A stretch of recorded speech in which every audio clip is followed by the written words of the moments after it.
नमस्ते, Sebastian लुसिडो 5 minute fresh start में आपका स्वागत है। मैं जजेज में हूँ। पद 1 इसमें लिखा है, तब यरुब्बाल जो गिदोन है और उसके साथ के सभी लोग सुबह जल्दी उठे और हरोद के कुएं के पास डेरा डाला और मिद्यानियों का शिविर उनके उत्तर की ओर मोरे की पहाड़ी के पास घाटी में था। और प्रभु ने गिदोन से कहा, जो लोग तुम्हारे साथ हैं वे बहुत अधिक हैं कि मैं मिद्यानियों को उनके हाथ में दे दूं। कहीं ऐसा न हो कि इज़राइल मेरे विरुद्ध अपनी महिमा का दावा करे, यह कहते हुए मेरे अपने हाथ ने मुझे बचाया है।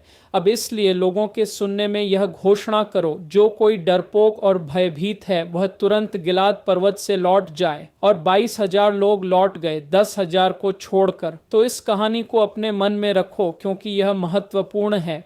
तो वह इस युद्ध को लड़ने के लिए 32,000 लोगों के साथ शुरू करते हैं। प्रभु गिदोन से कहते हैं, तुम्हारे साथ बहुत लोग हैं, अगर तुम जीत गए तो लोग सोचेंगे कि उन्होंने किया, कि यह मैंने नहीं किया। बाव तीत पाइक छोइन।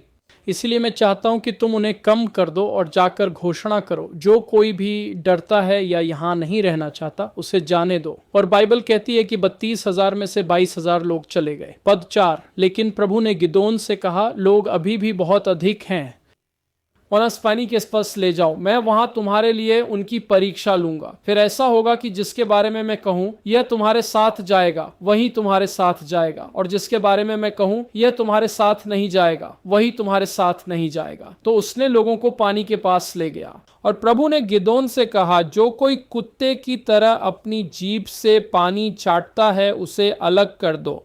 ये कहता है, इसी तरह जो कोई अपने घुटनों पर झुककर पानी पीता है, उनमें से जो अपने हाथों को अपने मुंह तक ले जाकर चाटते थे उनकी संख्या 300 थी, लेकिन बाकी लोग चले गए।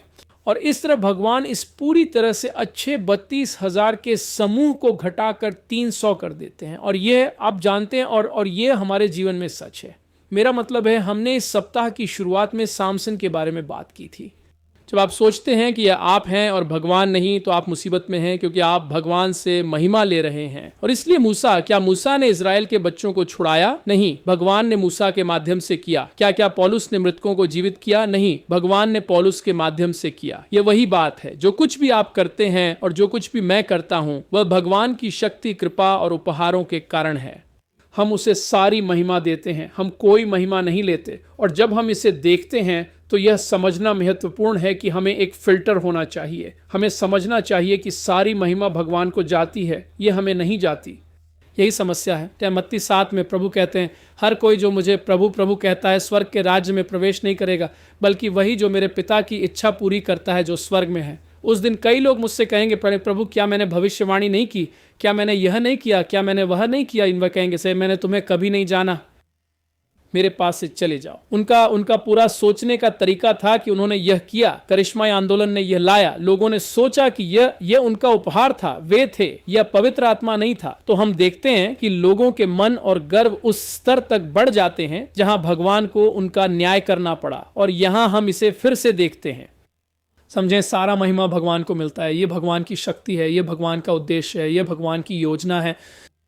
हम इसके लिए कोई श्रेय नहीं ले सकते, हम बस उसे महिमा देते हैं। हमें एक कीमत पर खरीदा और चुकाया गया है। वैसे भी आज सुनने के लिए धन्यवाद। कृपया हमारे मंत्रालय को दान देने के बारे में प्रार्थना करें, हमारी मदद करें, हमें वास्तव में आपकी जरूरत है। और अंत में कृपया साझा करें, फॉलो करें, लाइक करें या टिप्पणी करें। यह हमें सोशल मीडिया पर हमारे एल्गोरिदम के साथ मदद करता है। भगवान आपका भला करे, आपका दिन शुभ हो। देखने के लिए धन्यवाद। आज देखने के लिए धन्यवाद। सूचित रहने और मंत्रालय के साथ खड़े रहने के लिए watchinsoftruth.com पर जाएं। आपको मुफ्त संसाधन, पूर्ण शिक्षण श्रृंखला और सुसमाचार फैलाने में हमारे साथ साझेदारी करने के तरीके मिलेंगे। आज ही watchinsoftruth.com पर दान करें।